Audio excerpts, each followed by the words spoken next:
우리 다 함께 사도신경을 신앙 고백하면서 새벽 기도회 시작하겠습니다.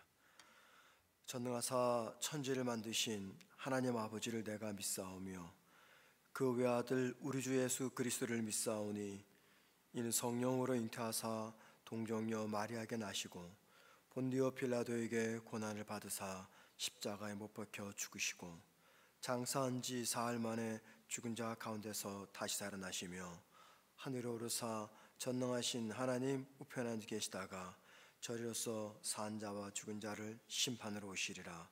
성령을 믿사오며 거룩한 공회와 성도가 서로 교통하는 것과 죄를 사하여 주시는 것과 몸이 다시 사는 것과 영원히 사는 것을 믿사옵나이다. 아멘.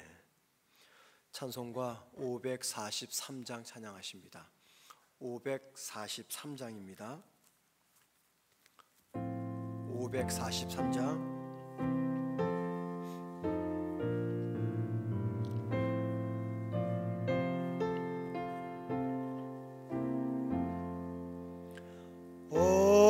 어려운 일 당할 때 나의 믿음 적으나 의지하는 내 주를 더욱 의지합니다. 세월 지나갈수록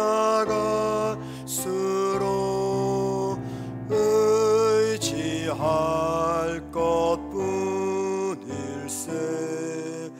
무슨 일을 당해도 예수 의지합니다. 성령께서 내 마음 밝히 비춰주시니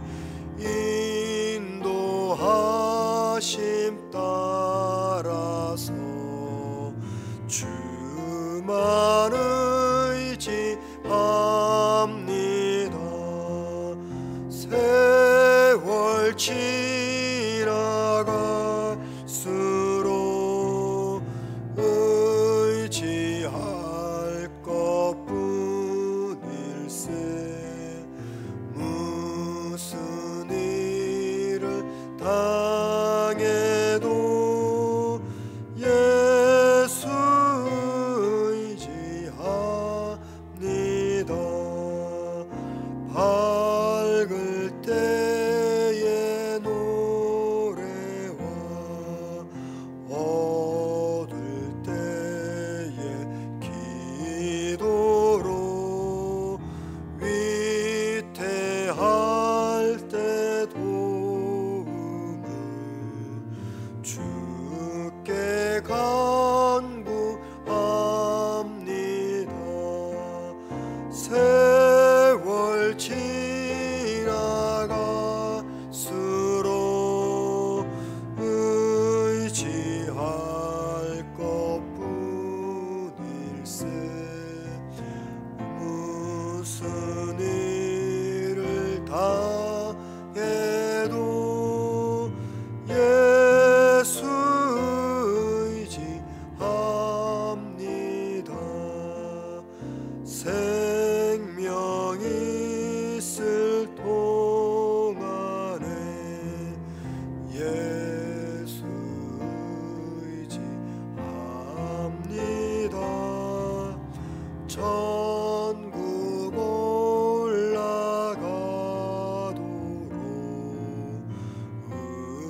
하나님 말씀 봅니다. 누가복음 9장 1절에서 17절까지 봅니다. 누가복음 9장 1절에서 17절까지 제가 혼자 읽도록 합니다. 신약 106면에 있습니다. 누가복음 9장 1절에서 17절입니다. 예수께서 12 제자를 불러 모으사 모든 귀신을 제어하며 병을 고치는 능력과 권위를 주시고 하나님의 나라를 전파하며 앓는 자를 고치게 하려고 내보내시며 이르시되 여행을 위하여 아무것도 가지지 말라. 지팡이나 배낭이나 양식이나 돈이나 두보롯을 가지지 말며 어느 집에 들어가든지 거기서 머물다가 거기서 떠나라. 누구든지 너희를 영접하지 아니하거든 그 성에서 떠날 때 너희 발에서 먼지를 떨어버려 그들에게 증거를 삼으라 하시니 제자들이 나가 각 마을에 두루 다니며 곳곳에 복음을 전하며 병을 고치더라. 분봉왕 헤롯이 이 모든 일을 듣고 심히 당황하니 이는 어떤 사람은 요한이 죽은 자 가운데서 살아났다고도 하며 어떤 사람은 엘리야가 나타났다고도 하며 어떤 사람은 옛 선지자 한 사람이 다시 살아났다고도 함이라. 헤롯이 이르되 요한은 내가 목을 베었거늘 이제 이런 일이 들리니 이 사람이 누군가 하며 그를 보고자 하더라.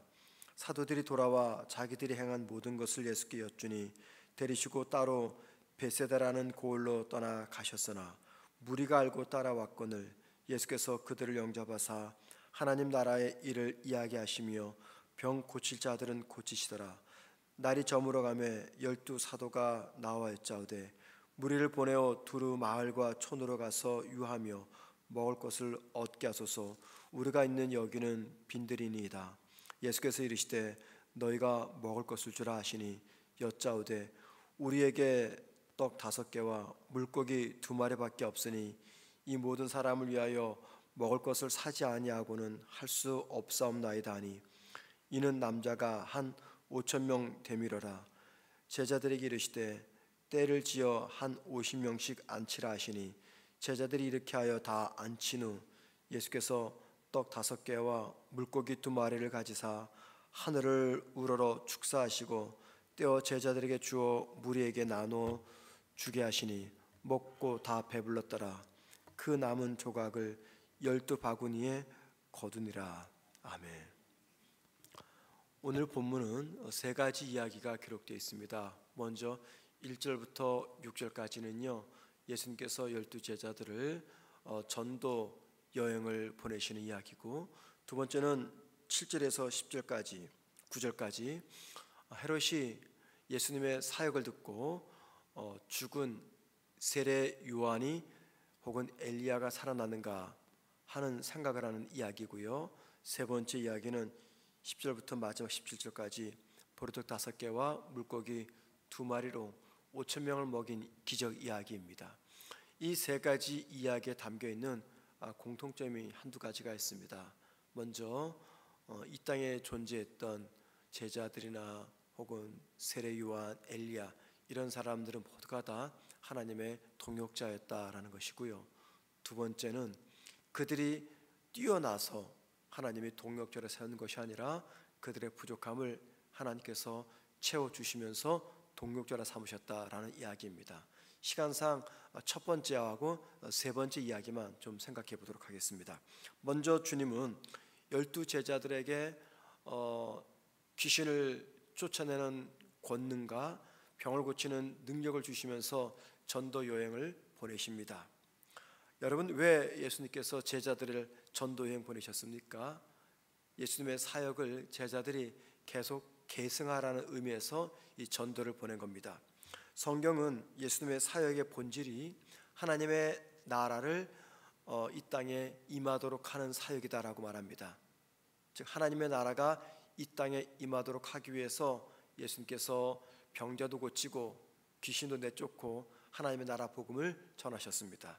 자, 그리고 주님은 당신의 그 사역을 제자들에게 맡긴 뒤 그들을 파송하셨습니다.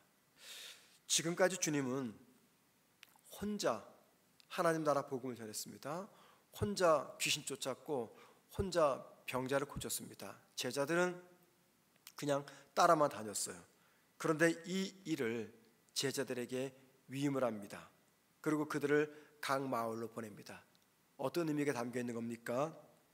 예수님 혼자 하나님 나라의 일을 위해 하지 않고 제자들을 통해서 그 일을 하고 계시다라는 거죠. 제자들이 그 일을 맡을 만한 능력과 준비와 자격을 갖추었기 때문에 보내십니까? 아닙니다. 아직까지 제자들은 어립니다. 3년을 따라다녀도 제자들은 주님을 부인했잖아요. 그런데 주님이 제자들을 보내실 이때는요, 제자들이 주님을 따라다닌 지 1년밖에 되지 않습니다. 많이 허물이 많고 실수와 약함이 많습니다. 잘 준비가 되었기 때문에 사명을 맡긴 것이 아니에요. 제자들은 여전히 미숙하고 온전한 제자다운 모습으로 변하지 않았습니다. 그런데도 주님은 제자들에게 사명을 주시고 파송하셨습니다. 우리가 이 부분에서 꼭 기억할 것이 하나가 있습니다. 주님은 제자들만 보내지 않았다는 거예요. 오늘 본문 1절 말씀 보면 주님을 제자들 보내면서 뭘 주셨습니까? 귀신을 제어하는 권능과 병을 고치는 능력을 함께 주시고 보냈습니다. 이 말은 제자들만 보낸 것이 아니라 우리 주님이 그들 사역에 함께 하셨다라는 겁니다. 자, 주님이 제자들과 함께 사역하신다, 이 이야기는요, 세 번째 나오는 오병이어 기적 이야기에도 똑같이 나옵니다. 13절 말씀 보면 주님은 제자들에게 뭐라고 말씀하십니까? 너희들이 먹을 것을 주라 라고 말합니다. 그리고 14절과 15절 말씀 보면 예수님은 제자들을 이렇게 말합니다. 무리들을 50명씩 짝을 지어서 앉히게 하라 라고 말합니다. 여러분, 주님이 제자들에게 너희가 먹을 것을 주어라, 50명씩 짝을 지어서 앉게 하라, 이게 지금 무슨 역할을 맡기는 겁니까? 목자의 역할을 맡기는 겁니다. 주님의 눈에는요, 그곳에 모인 모든 무리들은요, 길을 잃은 양떼처럼 보였어요. 그 양떼를 먹이고 쉬게 하는 것은 목자의 역할이죠. 그런데 주님은 그 목자의 역할을 제자들에게 맡기셨습니다. 특별히 16절 말씀 보면요, 제자들은 주님으로부터 떡과 물고기를 받아서 무리들에게 나눠줍니다. 너희들이 먹을 걸 주어라, 50명씩 앉히게 해라. 그리고는 제자들에게 직접 그 떡을 무리들에게 전달하도록 주님께서 말씀하셨어요. 여러분, 이 모든 이야기가 뭘 강조하고 있습니까? 주님께서 목자가 되셔서 배고픈 무리들을 먹이시는데 이 일을 주님 혼자 하지 아니하시고 제자들과 함께 하고 있다라는 겁니다. 뭘 강조합니까? 이 땅에 존재하는 모든 교회와 성도들이 주님을 대신해서 외롭고 아프고 힘들고 고통당하는 사람들의 목자가 되어서 그들의 필요를 도와줘야 된다라는 것을 강조하고 있습니다. 여러분, 전도를 위해서 제자들을 파송하신 이야기나 이 오병이어 기적 이야기, 여기에는 중요한 의미가 담겨 있습니다. 주님은 12 제자들 뿐만이 아니라 오늘도 저와 여러분을 당신의 동역자로 세우신다는 겁니다. 어떤 동역자입니까? 주님을 대신해서 하늘나라 복음을 전하는 동역자입니다. 주님을 대신해서 이 땅 사람들이 이 땅에 임한 하나님의 나라를 보게 하는 사명입니다. 주님을 대신해서 힘든 이웃을 돌보는 사명입니다. 이런 사명을 2000년 전 12 제자뿐만이 아니라 오늘도 이 땅에 존재하는 교회와 성도들에게 위탁을 하셨다는 겁니다. 그래서 이 신앙의 이 비밀을 잘 알았던 바울은요, 고린도전서 3장 9절에서 믿는 성도를 가리켜서 뭐라고 말합니까? 하나님의 동역자라고 말합니다. 하나님의 동역자. 주님이 12 제자들을 파송한 이야기와 오병이어 이 기적 이야기를 통해서 저와 여러분에게 이 아침에 어떤 말씀을 하십니까? 저와 여러분 모두가 다 주님의 동역자로 살아가라는 의미입니다. 자, 본문이 주는 두 번째 교훈이 있습니다. 3절에 보면은요 주님은 제자들을 파송하시면서 이런 말씀하셨어요. 소지해야 될 것과 소지하지 말아야 될 것이 무엇인지를 구체적으로 말씀하셨습니다. 소지할 것은 무엇입니까? 지팡이와 입고 있는 옷 한 벌과 신고 있는 신 한 켤레입니다. 그러면 소지하지 말 것은 무엇입니까? 양식이나 돈이나 여분의 옷이나 가방입니다. 왜 가방일까요? 그 가방에다가 필요한 것들을 넣기 때문이죠. 물을 넣을 수가 있고 양식을 넣을 수가 있기 때문입니다. 2000년 전 이스라엘 사회 속에는요 견유학파라는 순회 교사들이 있었습니다. 일종의 설교자들입니다. 이들은 거지 행색을 해가지고 이 마을 저 마을 다니면서 사람들을 가르쳤던 선생들이죠. 이걸 견유학파. 그래서 혹자는 예수님을 이 견유학파에 속하는 사람이다 이렇게 말하기도 합니다. 아무튼 견유학파가 있었어요. 그런데 이 거지 행색을 하면서 마을로 다니면서 가르치고 그걸 통해서 음식을 공급받았는데 이 견유학파들조차도요 여행할 때 반드시 소지할 것이 있었습니다. 여분의 빵과 가방입니다. 다른 말로 말하면 주머니죠. 왜 빵과 주머니 혹을 가방을 소지했을까요? 왜냐하면 이것들은요 사람의 생명을 유지하는데 가장 기본이 되는 것이기 때문입니다. 가장 기본이 되는 것, 그것만큼은 챙겨라 그 뜻이죠. 그런데 주님은 지금 이 견유학파들보다 더 엄격한 기준을 제시하면서 사람이 살아가는데 가장 기본이 되는 빵과 가방조차도 소지하지 말아라 라고 말씀하십니다. 여러분, 이 이야기 핵심이요 복음 전도자들이나 성도들은 무엇을 소지하고 무엇을 소지하지 말아야 되느냐 이 이야기를 하고 있는 것이 아닙니다. 또는 복음 전도자는 자급자족해야 된다 이 말하는 것도 아닙니다. 주님은 왜 먼 길을 떠나는 제자들에게 지팡이와 옷 한 벌, 신발 한 켤레만 소지하라고 했을까요? 그것은요 이 땅을 살아가는 성도의 가장 중요한 삶의 자세가 무엇인지를 알려주기 위해서입니다. 이 땅을 살아가는 믿음의 사람들에게 가장 중요한 삶의 자세가 무엇인지를 알려주기 위해서 이런 말씀하신 거죠. 그게 무엇일까요? 성도는요 어떤 순간에도 주님을 의지해야 한다는 겁니다. 성도는 어떤 순간에도 주님을 의지해야 됩니다. 왜 그렇습니까? 성도는요 주님을 존재하지 않으면 이 땅에서 살 수 없는 존재이기 때문입니다. 내가 주님을 믿으면서도 주님 없이도 잘 살 수 있어, 사람들 의지하고 세상 의지하면서 잘 살 수 있어 라고 말한다면 그분은 진짜 주님 믿는 거 아닙니다. 진짜처럼 보이지만 유사 그리스도인입니다. 왜냐하면 주님을 진짜 믿으면요 세상의 것이 아무리 풍족해도 거기에다가 내 모든 것들을 맡길 수 없습니다. 주님을 믿는 성도는 내 삶이 아무리 풍요로워도요 남들이 부러워하는 삶을 살아도 주님만을 신뢰하며 의지하며 살아가는 사람들입니다. 왜 그렇습니까? 성도의 삶의 능력이 있잖아요. 성도의 삶과 신앙의 능력, 이 모든 것들이 주님을 믿는 믿음으로부터 주어지기 때문입니다. 다른 말로 말하면 성도의 삶과 신앙의 능력은 주님으로부터 주어지기 때문이에요. 이 비밀을 아는 성도는요 오직 주님만을 철저히 신뢰합니다. 여러분 생각해 보세요. 왜 주님이 아직 준비되지 않은 미숙함이 많은 제자들을 파송하십니까? 이유는 간단해요. 비록 그들이 미숙하지만 미숙한 부분을 주님께서 책임지시겠다 마음 먹었기 때문입니다. 미숙하지만 내가 그 미숙함을 도와주겠다.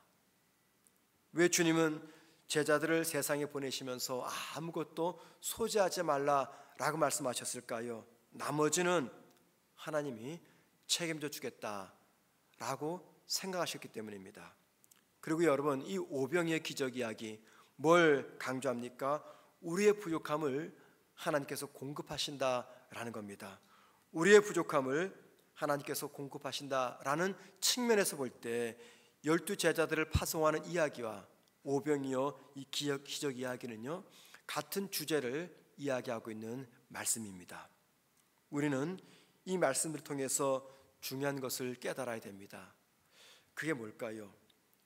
예수 믿는 성도란 하나님의 돌보심과 공급하심을 의지해서 살아가는 사람이라는 것입니다.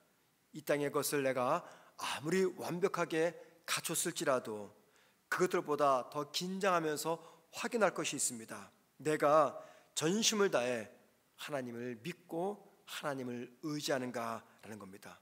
그래서 저와 여러분이 매 순간 확인할 것이 있습니다. 내 삶에 하나님의 도우심과 인도하심이 있는가? 내 삶에 나를 지키시는 하나님의 은혜가 있는가? 이것을 늘 확인하고 또 확인해야 됩니다. 그리고 날마다 겸손하게 그 은혜를 구해야 됩니다. 이게 바로 성도의 모습입니다. 우리가 하나님의 동역자가 되기 위해서 가장 확실하게 배워야 하는 것은요, 내 삶을 보호하시고 채우시고 인도하시는 목자 되신 주님을 신뢰하는 겁니다. 이 믿음이 없으면 저나 여러분은요, 온전한 신앙인, 온전한 동역자가 될 수가 없습니다. 그래서 주님이 한 사람을 목회자나 전도자나 선교사나 성도로 세우실 때 반드시 하나님을 신뢰하는 훈련부터 시작하십니다. 반드시 하나님을 신뢰하는 것부터 시작을 하세요. 그리고 세상과 사람 의지하지 않고 오직 주님만 의지하겠다는 이 고백을 하게 하십니다. 여러분, 저와 여러분이 주님을 의지한다는 입술과 마음의 고백을 할 때까지 주님은 저와 여러분을 광야에서 철저하게 훈련을 시킵니다. 왜냐하면 주님을 의지하는 것이 성도의 삶의 전부이기 때문이고 힘의 근원이기 때문입니다. 우리는 살다 보면은요, 어떤 상황을 만날 때 두 가지 시각 중에서 하나의 시각을 선택해서 그 상황을 만납니다. 여러분, 매일매일 우리에게 여러 상황이 닥쳐오죠. 좋은 상황, 힘든 상황, 행복한 상황, 슬픈 상황, 다양한 상황이 우리 삶에 다가올 때 우리는 두 개 중에 하나의 시각을 가지고 그 상황을 봅니다. 첫 번째 시각은요, 내 상황에 비추어서 나한테 찾아온 그 상황에 비추어서 하나님의 성품을 바라봅니다. 두 번째 시각은요, 하나님의 성품에 비추어서 내 상황을 바라봅니다. 우린 이 둘 중에 하나의 관점을 선택해요. 내 상황에 비추어서 하나님의 성품을 보든지 아니면 하나님의 성품을 비추어서 내 상황을 바라보든지. 여러분은 어떤 시각으로 여러분의 삶에서 일어나는 그 모든 상황들을 보십니까? 만약에 전자의 시각, 즉 내 상황에 비추어서 하나님의 성품을 바라보게 되면은요, 하나님을 불신하게 됩니다. 하지만 하나님을 내가 관점으로 가지고, 즉 하나님의 성품을 비추어서 내 모든 문제들을 보게 되면요, 그 문제들을 넉넉히 감당하게 됩니다. 여러분, 우리가 전자의 시각을 가지고 하나님의 성품을 보게 되면요, 하나님을 의지하지 않습니다. 상한 갈대 같은 자신과 사람을 의지합니다. 그러나 하나님의 성품에 비추어서 내 상황을 보게 되면 아무리 힘들고 부족하고 아픔이 많은 상황과 환경일지라도 하나님을 절대적으로 신뢰하게 됩니다. 여러분, 예수 믿는 성도, 예수 믿는 제자는 누구입니까? 잘 준비된 사람이 아닙니다. 실력 갖춘 사람이 아닙니다. 제자, 성도는요, 예수님을 잘 믿는 사람입니다. 주님을 잘 믿는 저와 여러분 되기를 주의 이름으로 축원을 드립니다. 기도하겠습니다.